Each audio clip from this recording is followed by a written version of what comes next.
How are you? All right. Brisk morning. Yeah. There's certain people that go there every day. Okay. And they're kind of, I don't know if you want to call them security, but they kind of maintain order. They're not, any official capacity, but I've brought a couple guys that's what they were doing. Are they armed? No. Okay. They're just there. So At night is the only time they've had trouble, I think. As far as I know. Okay. Just like any place else. Why all of a sudden at dark everybody gets goofy? Yeah, they had that homicide, that shooting right at Cup Foods. Yeah. I remember that. Yeah, that was about a block away. I'm old and have made up my mind a long time ago. And it's hard to change somebody. Okay, so we're approaching it, right? Yeah, right here is probably where I'll drop you. Yeah, that's as close as I could get. Okay. Wow. So you're only a block away, basically. Paul, thank you so much. Thank you. All right. Because I work at that store and it's Which one? Cup Food. Were you there? No. Okay. How do you? How about the poor young lad? We saw him testify. The one that called the police. He had to deal with the 20. Do you know that young gentleman? I know him. Yes. He seemed like a nice young fella. He is. Yeah. He seemed a little upset. He was. Okay. I feel sorry for him. Anything you can say on behalf? It doesn't have to be formally, but on Cup Foods, it seems like an interesting place. Is it open? It's a good store. It's a good store. There are good people there. Then yeah, that's about it. I can't really say much more. Hey, thank you for the time. All right. And stay safe. Thank you. You too. Truth of Mark Naughton, and we've come a long way, and we're finally here. We're here at 37th in Chicago, just one block away from where the whole infamous incident with George Floyd and the other officers, specifically Derek Chauvin, he's the most visible one. He's the one with the famous footage, and that is maybe 120 yards away. We're talking about one city block. Now, the city put up barriers, these Jersey barriers. The city themselves blocked off the street with the amount of protesters and the people that were here.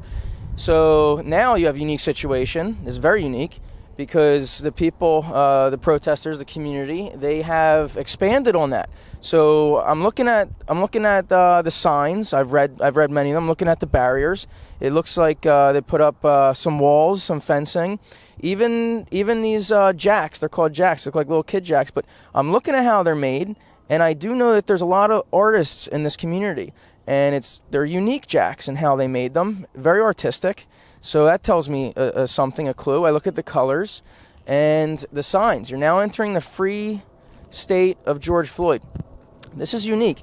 I mean, absent of maybe Indian reservations, I've never stepped into any sovereign state inside the United States or any autonomous zone. This is the first time for us. It's the first time. We're here in the morning. I know there was a lot of activity last night in Brooklyn Square. We were there. I do wonder if the lack of people might have a little due to that. So now it looks like they have multiple locations. It's cold. It's cold. Okay, maybe it's as simple as it's cold. So that's what I'm hearing. And Nick, if you'll follow me, I do not see any border patrol on the edge. So we're going to cross. We're going to cross into the free state. And by the way, for people that don't know, this has been the city has formally changed the name of this area. This is now the George Perry Floyd Jr. Okay, this is it's formally named. So we're gonna go ahead. We're gonna step, and we're gonna enter. Okay, I see what's known as an ECP, entry control point. It does not look like it's manned at this hour. If you look over there to your right, I can see the memorial set up, say their names. Those are gravestones of people who the community feels very strongly about, and they think that those individuals were murdered at the hands of police. I believe that it's an either all or minority memorial, and there's a lot of gravestones there. So you be the judge. You decide what that's about, but that's there. I see a lot. I see writing. Okay, I see there's art, there's script, there's names everywhere. Again, we're approaching the center, and the memorials and the pictures, they're here. This looks like okay. So what we got here is a garden. This is a garden right on the street. I'm seeing fennel. I'm seeing onion. I don't see any crops yet, but it's cold. It's cold, so I'm not gonna. I don't know farming very well, so. But it looks like you see that that's a trend. That's a trend when people try to put up autonomous zones. It's probably more symbolic than practical, but that's what they're doing. They want to get back to the earth, get back to a little less industry. It's a very, very common theme.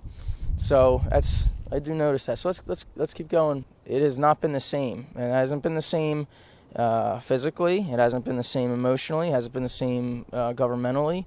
There's a lot going on here, so let's check it out. Everything happened so fast. We're moving, and I say everything, I mean the show. We moved so fast. I didn't get a chance to really describe kind of the show and my personal position here with how we present this story. So again, the thing that I always say is I have my feelings, I have my beliefs, as you do, as you should. However, how we do it differently is we're going to present things factually, whether you like it or not, factually, but we have to do it in a very, very careful way because we don't want to be disrespectful, okay? So the facts are the facts, and we'll let them take us, but I want to say that, it is never acceptable when someone loses their life at the hands of another.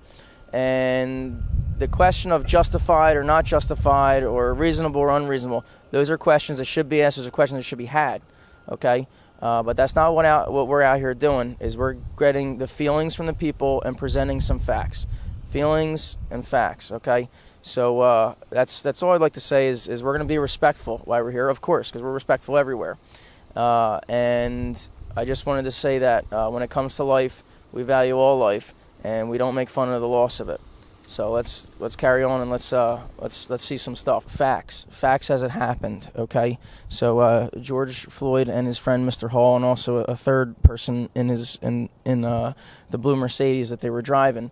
They parked right exactly where that white SUV is, okay, just maybe a few feet from it, and that's outside Dragon Walk, and they made a trip or two inside Cut Foods, which is a very local location here, and he had an exchange with some alleged counterfeit money. I think it's been proven it's counterfeit by the U.S. Secret Service, but nonetheless, he had some incidents.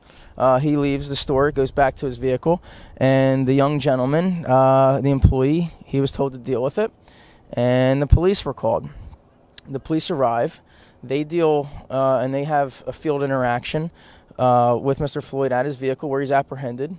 And right where those trash cans are, those two trash cans, where all the writing is, that's where he was sat down, that exact location. He was sat down there, and eventually they made the decision that he was going to be placed under arrest. And they walked him right across the street here, right down this sidewalk in front of Cut Foods. And we're going to go right here, okay?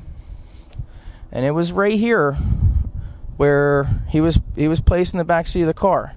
He worked his way out of the vehicle with the officers, and that's where he took his last breaths under his own power, right there.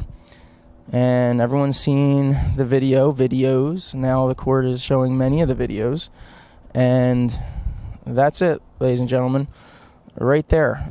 From there, this is right where the ambulance pulled up. It came from that way, just like this car. It pulled up here. They immediately picked him up, and they did what they described as a load and go. That's where the paramedics chose not to treat Mr. Floyd, the patient at that point, here.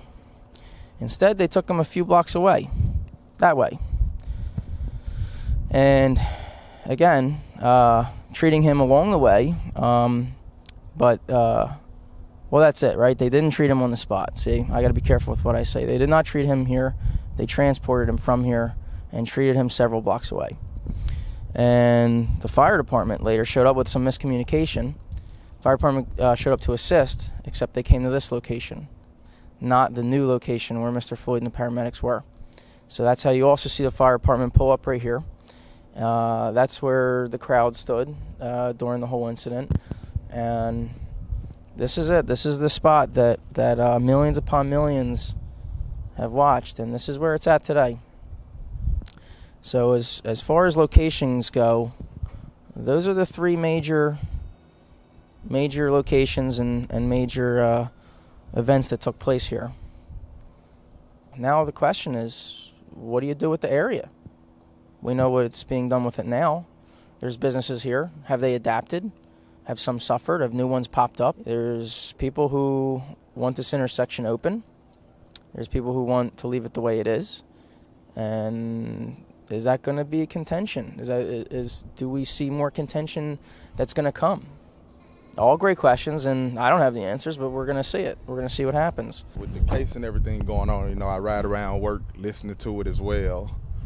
And, of course, I work with Biffs. You see, I come do the porta potties here. This is the first time I actually stopped and got out, you know, since it happened 10, 11 months ago. And it's just as refreshing as, you know, watching the video when it first happened. You know, they put the body lay out there. It's hard still. And I see Daunte Wright's name out there, which is extra fresh. 3 days ago? So brand new. We were just at Brooklyn Center last night. Right. Yeah. So yeah. Hey, justice. Hopefully. Do we know what justice looks like? Is there anything specific? Not with the police. I actually grew up here in Minneapolis. Very long story made short. I was addicted to drugs for 21 years. So you look healthy now. Buy drugs down here. That was about 30 years ago. Okay. And the past 20 years, I got just radically set free from that. Through the truth. You mentioned truth, gospel. Someone left a Bible on the stair where I was getting high, and I laughed at them and mocked them and proceeded to begin reading that. And it came to life, and here we are 20 years later. What I'm doing down here, I've been coming down here for about 10 months now. Okay. There's a church on the corner here, Worldwide Outreach for Christ. Is that the large one on the left there, or is it the little one on the right? It's the one on the right, on the corner across the street. Okay. And Pastor Farrar I've known for about 17, 18 years now. You know, he's been planted down here for 39 years now. I always scratched my head. Worldwide outreach. What does that mean here in 38th and Chicago? Well, last summer we saw that. Every tribe, tongue, and nation was down here to visit this memorial. Out of that, we launched a couple outreaches. So to really come down here to love on people, to listen to people, not just come and tell them, you know, I believe Jesus is the way, truth, and life. That's great. You guys are called truth. You're obviously seeking truth. But how can we serve? Hey. Hey.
Okay, a little out of breath because we just sprinted to our Uber. Gentleman arrived right on time, right where we said. So what happened was we were flying our aircraft. We have a very good drone. We're flying our drone. We had FAA approval for the area, all legitimate flights. Okay, we don't mess around here. So we were flying it, and as we know, it is an autonomous zone. So they recognized us as they see it, their airspace. They were not happy with that, and they attempted to hustle us and strong arm us for, it started at $400. It started at $400. This is why the aircraft's in the air. and then it escalated because then they just wanted the aircraft itself once they saw it. So I used some evasive maneuvers with the aircraft, put it high, and my cameraman and producer Nick, he used some very good de-escalating tactics, but even more importantly, he delayed and distracted. I was able to collect our equipment while he distracted, and then so the threatening part was that him and his passenger, they then got out of the car and they started to call for reinforcements. So some of their local authorities, I don't know what they're enforcing, I don't know the laws of their sovereign territory, but they decided that they wanted to seize the aircraft and impound it for just 24 hours while they had a chance to search it. And I told them, okay, when that was not okay. And once we had everything packed and once we appeared as though that we were going to comply with their demands, they went back in their car, which we took advantage of, and we ran to Cup Foods, and where we made our escape. So that's it. We're probably not going to be flying that location again. They made it clear their intent that they will protect their airspace with force. So hopefully we got some good footage. We only had one pass. We could only do one pass before we were contacted by, I guess is their Air Force.